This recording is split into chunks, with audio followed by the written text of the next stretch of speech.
बलिए मारा की मोहल्लों की वो पेचीदा दलीलों की सी गलियां और सामने टाल के नुक्कड़ पे बटेरों के कसीदे, कुड़कुड़ाती हुई पान की पीकों में दाद वो वाह वाह, चंद दरवाजों पे लटके हुए वो बोसीदा टाट के कुछ पर्दे, एक बकरी के मेमियाने की आवाज और धुंधलाई हुई शाम के बेनूर अंधेरे। ऐसे दीवारों से मुंह छोड़ के चलते हैं यहाँ, जैसे चूड़ी फालान के गठड़ी के, बड़ी भी जैसे अपनी बुझती हुई आंखों से जैसे दीवारें टटोले। इसी बेनूर अंधेरी सी गलिए कासिम से एक तरतीब चिरागों की शुरू होती है, एक पुराने सुखन का सफा खुलता है और असदुल्ला खान गालिब का पता मिलता है। क्या खूब तस्वुर गुलजार जी ने पेश किया था, गोया कि एक सुखनवर को फिर जन्म दिया था। वो गजल का बादशाह था, कहते थे जिसे गालिब, दिलों के अरमानों को बयान करने वाला वो गालिब, जिंदा एहसासों का वो शायर गालिब, शायरी की दुनिया का वो अनमोल रतन गालिब, दुखों और मुश्किलात में घिरा वो गालिब। 27 दिसंबर 1797 को अब्दुल्ला बेग के घर पैदा हुआ वो गालिब। असल में वो असदुल्ला बेग खान ही तो था। वालिद के साये से बचपन से वो महरूम था। चचा मिर्जा नसरुल्ला बेग ने परवरिश जो की थी, चचा ज्यादा साथ ना निभा सके और 11 साल की उम्र में गालिब तन्हा रह गए। बस जबी से दिल से खून निचोड़कर शरियानों तक जो पहुंचाया और फिर वहां से उंगलियों तक। इस तरह गालिब ने अपनी गजलों को क्या खूब रंग में चढ़ाला है। और भी दुनिया में सुखनवर अच्छे, कहते हैं कि गालिब का है अंदाज़े बयां। और 1810 13 साल में उम्रा से जो शादी हुई पर अपनी नस्ल को ना बचा सके, ऐसी बर्बादी हुई।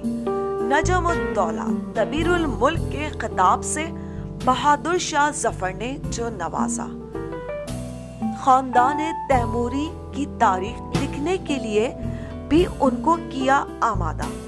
बहुत गम छुपा था जब भी वो कमाल करता था।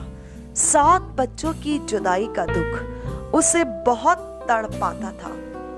कहूं किससे मैं कि क्या है शबे गम बुरी बला है, मुझे क्या बुरा था मरना अगर एक बार होता। दिल्ली से कलकत्ते 1826 में जब वो पहुंचे और वहां की कुछ इस तरह की जो कसीदा ख्वानी, कलकत्ते का जो जिक्र किया तूने हमनशी, तीर मेरे सीने में मारा के हाय हाय। सबर आजमा वो उनकी निगाहें के हक़ नजर, ताकत रुबा वो उनका इशारा के हाय हाय।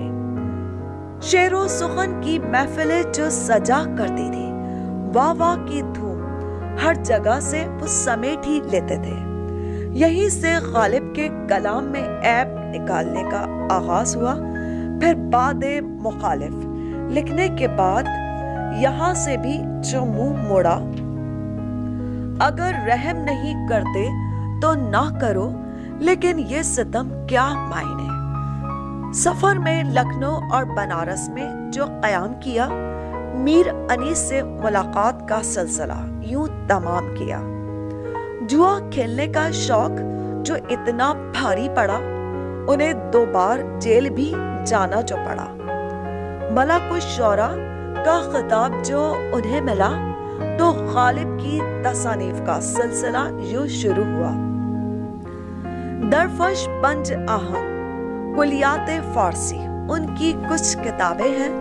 दिल ही तो है ना संगो खिस्त, दर्द से भर न आए क्यों, रोएंगे हम 1000 बार, कोई हमें सताए क्यों। سنا جو یہ شعر پہلی بار غالب نے۔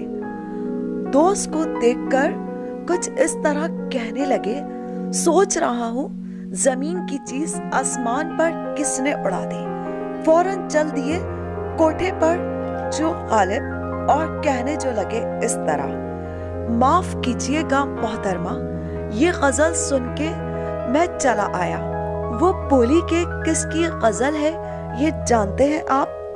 تو غالب کچھ اس طرح جو بولے، ہاں میرے دوست ہیں مرزا غالب، ان کے کچھ ہیں اشعار ہی، اور تعجب سے کہنے لگے کہ یہ ملے کہاں سے آپ کو؟ لگی وہ کہنے کے لپیٹ کے دیا تھا کسی نے جو چورن، اور کہنے لگی پر ہم کیسے پڑھیں یہ شعر جو ادھورا ہے؟ ہاں وہ نہیں، اور کچھ رک سی گئی۔